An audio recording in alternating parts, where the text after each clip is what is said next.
Hi everyone. So I'm out here picking my zucchini, checking on the health of my plants, and someone left a comment about the Japanese vine borers that are so good at ruining our pumpkins and our zucchini and our squash plants. So I'd like to teach you a little bit about them. My zucchini, the best way I can keep them organic with no pesticides and free of these bugs is to plant a double crop. Today, I probably picked 10-15 pounds of zucchini.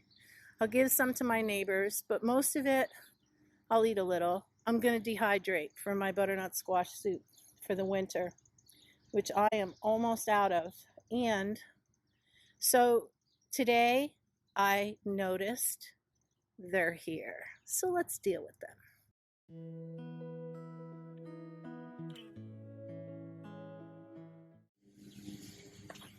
Okay, so here are my beautiful zucchini, and you can see that I've just gone through them and have picked a whole bunch. So, how do I know these vine borers are here? Well, because I found two and gladly stepped on them. Now, the next step is key. You see right here on these leaves?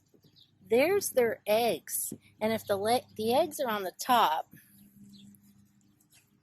there's the parent. Amen.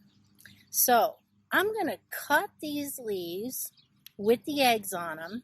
I'm going to inspect the eggs, cut the ones with the eggs on them, and I'm going to throw them in my burn pile. Okay, so here's what's left after I have trimmed them. And you can see that now the air can get underneath there, which will keep them healthier, and I can inspect them better. So the bug that I showed you, most people think that it's a stink bug, but it's actually different. They're actually called shield bugs, and they're rounder in shape. So the one who lays the eggs, I don't know if I can find her now, but I've got an eye out for her. She is red, and she is a moth. And each moth can lay up to 150 eggs per season. And I think I've got all of her eggs in the burn pile. So anyway, this is what it looks like after trimming. And this just keeps your plants healthier. And thank goodness that I don't have to weed, so I can pay attention to what I need to pay attention to. The weather where I live has been pretty wild.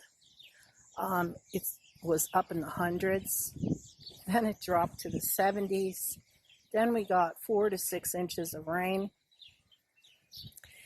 The rain, oh my goodness, and it wants to rain again now. But look at the tomatoes. They're falling over. They've had so much rain. Look how many tomatoes are on one plant. They're top heavy. So I have to tie them up. And it's a good thing that I cut all of the sucker leaves off, because that would have been even more weight. But they look good. They look healthy. You can inspect your tomato plants by looking on the ground and looking to see if they have air. That will keep all the black, the molds, the blights, the cutworms. And I love my neighbor, but she did not weed her garden. She did put plastic down, but she planted one row of peas. Look at how high the weeds grew. That's crazy. But she did put plastic down because she saw me do it last year, and her garden looks beautiful on the other side of the weeds.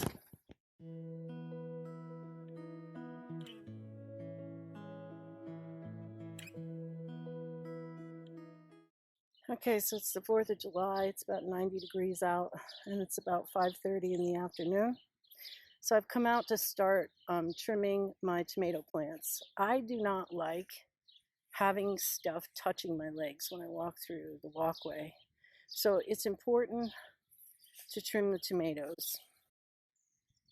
So to identify a sucker leaf, you see the plant right here has the beautiful head where the tomatoes grow from. This right here is a sucker leaf, and this right here on the other side is a sucker leaf. When you take the sucker leaves off, it allows your plant food to use the resources to grow bigger tomatoes, and that is obvious what we both want to do. You can remove almost all the sucker leaves except for the ones on the top. You want to keep a canopy over the plants so that the sun does not burn the tomatoes. It's really important that you especially get the ones on the bottom to let air go through the plant. So we see that the tomatoes are coming along just fine, but in, the week that I was gone, look how much they've grown, and they need to be taken care of. So here's the difference.